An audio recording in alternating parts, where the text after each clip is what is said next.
परिमंडळ 3 कल्याणांतर्गत महात्मा फुले स्टेशनच्या अंतर्गत ही सदरची कारवाई झालेली आहे.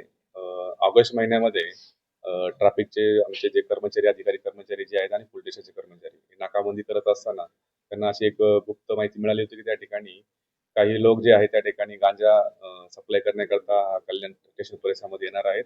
त्या अनुषंगाने नाकाबंदी केलेली असता त्या नाकाबंदीमध्ये एक छत्तीसगड पासिंगची गाडी त्यांना आयडेंटिफाय झाली होती, बेलानो आहे ती. आणि त्यामध्ये नाकाबंदीमध्ये त्यांनी ती गाडी थांबवण्याचा प्रयत्न केला. आमचे जे पोलीस कॉन्स्टेबल जे आहेत ते ट्रॅफिकचे पोलीस कॉन्स्टेबल सोनवणे आणि भोंगडे त्यांचे सिनिपीआय झोडगे यांनी पण ती त्या नाकामध्ये न थांबता त्यांनी ते आमच्या पोलीस कर्मचाऱ्यांच्या अंगावरती गाडी आणण्याचा प्रयत्न केला.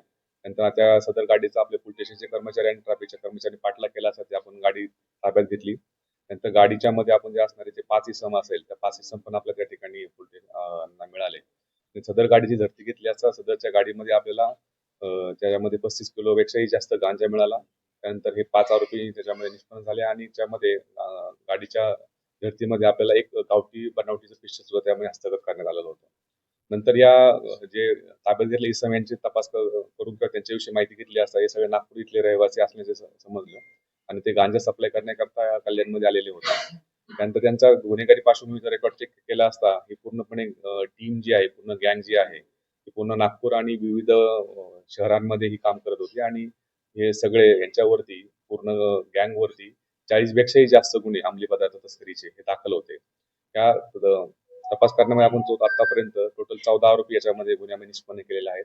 त्यामध्ये ओरिसामधून जे माल आणतो त्या ठिकाणचे पण आपण जाऊन आरोपी अटक केलेले आहेत. म्हणजे माल आणण्यापूर्वी ओरिसा त्यानंतर सप्लाय करणारी टीम जी नागपूरची होती ती सर्व अटक केलेली आहे.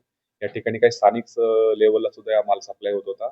त्यामध्ये मुंब्रा असेल, भिवंडी असेल, कल्याण असेल, इतरही भागामधले जे आरोपी आहेत त्याच्यामध्ये आम्ही निष्पन्न करून त्यांना सुद्धा अटक केलेली आहे.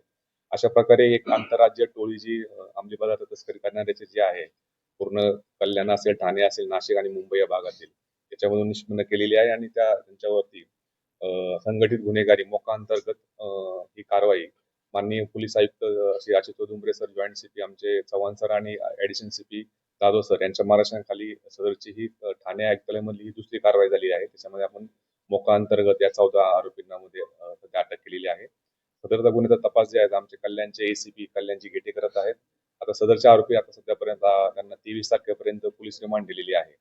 ही सदरची जी पूर्ण कामगिरी आमचे senior PI Mahatma Phule police स्टेशनचे बलराम सिंग परदेशी, त्यानंतर त्यांची डीबीची टीम, संपूर्ण टीम, पीएसआय मडके, एपीआय भुजबळ या सर्व टीमनी केलेला आहे. त्याचप्रमाणे नाकाबंदीमध्ये ज्यांनी गाडी पकडली ते आमच्या ट्रॅफिक डिव्हिजनचे कल्याणचे सिनियर पीआय त्या ठिकाणी मिलिंद झोडगे, त्यानंतर पोलीस कॉन्स्टेबल